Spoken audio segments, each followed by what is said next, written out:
So what about the other 1% of the UFO phenomenon? Has there ever been legitimate sightings?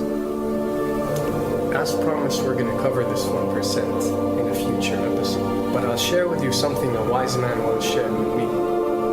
Before we should start focusing on dealing with problems outside our world, we should first focus on solving the problems within our world.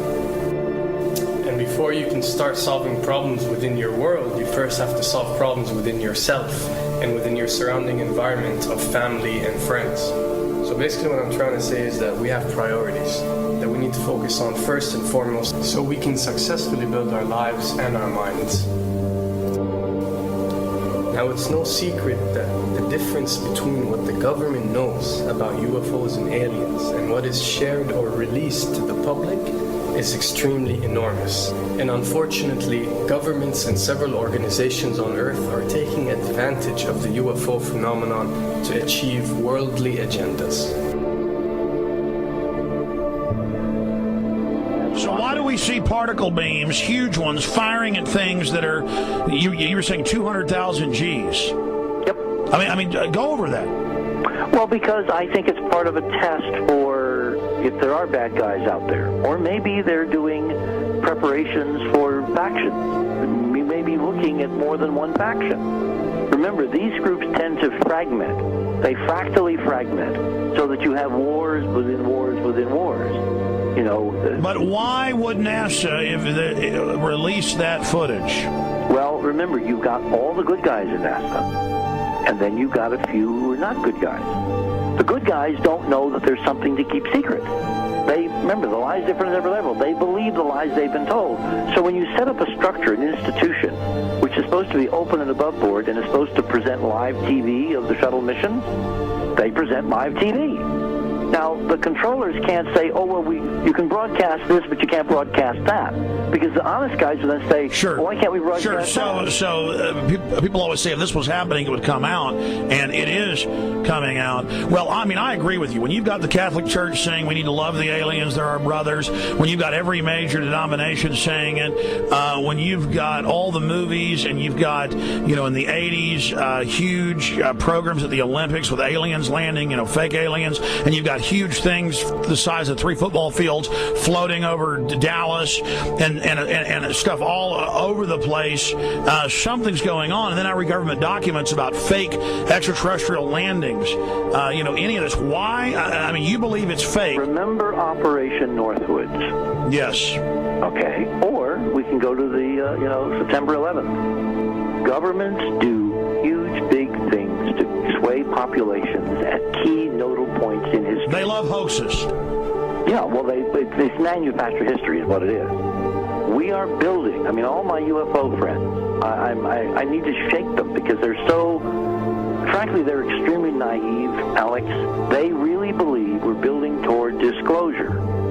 I believe we're building toward a mass, carefully manufactured fake event where ETs, who are really humans, who are really part of this secret clique, who are probably Nazis, who have developed or perfected their technology from World War II, which is why you've got to get, Joseph on. They are going to basically fake out the world. And there's an incredible window on the Nazi black ops programs, the compartmentalized, incredible high technology efforts that were being funded by the Nazi war machine, particularly toward the end of the war in a desperate effort to win the war, and they fastened their hopes on several key technologies, some of which appear to be the control of gravity itself, which again is a separate piece of data from my work, which came at this from a hyperdimensional physics perspective. We know there's a lot of suppressed technology. 20 years after the B-2 bomber was already in service, they declassify it. So we have a lot of cases of that. We know there's a whole shadow government.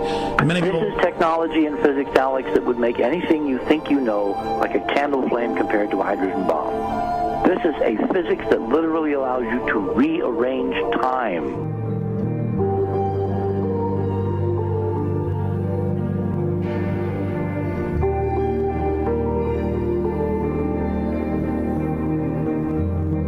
But I mean, imagine you've got all these compartments in these pyramids within pyramids of compartmentalization. That's why that's the New World Order symbol.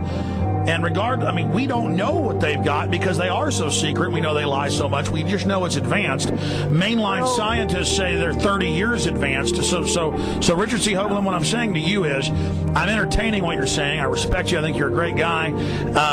My only issue is, like you said, dealing with what we know they could be up to. The fact, Alex, we have done experiments. We have our own data. We have experiments now from the Soviet Union. 30, 40 years when the Iron Curtain came down, when Glasnost finally prevailed, a huge amount of stuff was declassified from the KGB as well. And we now have put this data together. We not only know what the physics is, we know what it can do, we know what it's based on, we know how to make it work. We've seen in our own experiments ample evidence. We've seen experiments across the American landscape and even in Europe that vindicate various parts of this.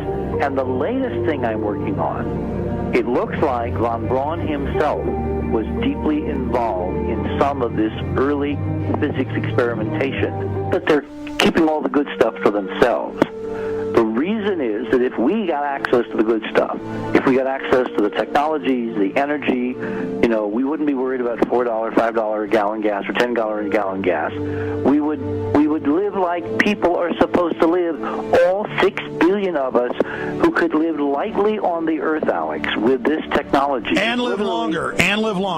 Absolutely, and better, and you could live to 200-300 and have the virility of your 20s and 30s. There's extraordinary medical breakthroughs, there's extraordinary physics breakthroughs, technology breakthroughs, energy. It's all been kept away.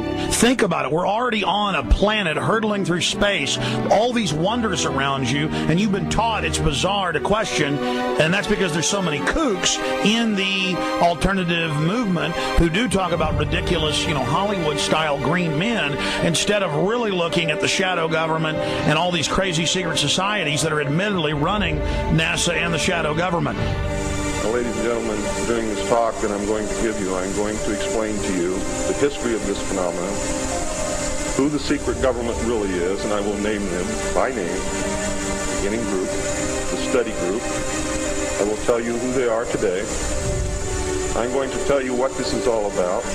I'm going to tell you who's selling drugs to your children, and I'm going to tell you why the United States government is afraid for you to find out what the truth is regarding UFOs.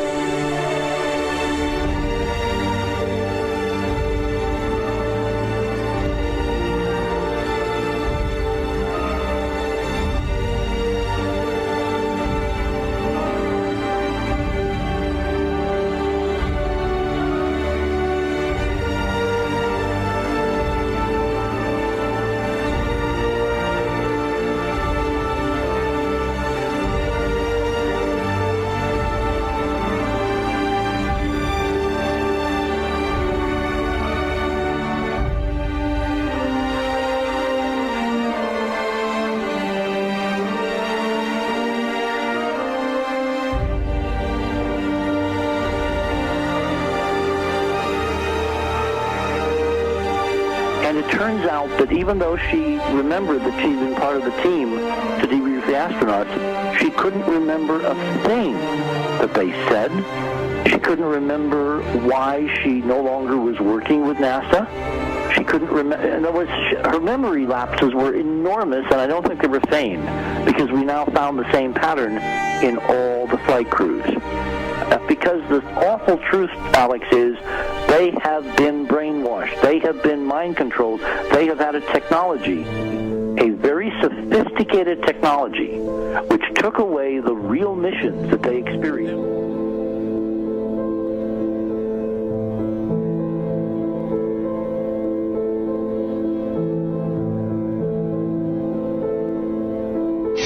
Sorry.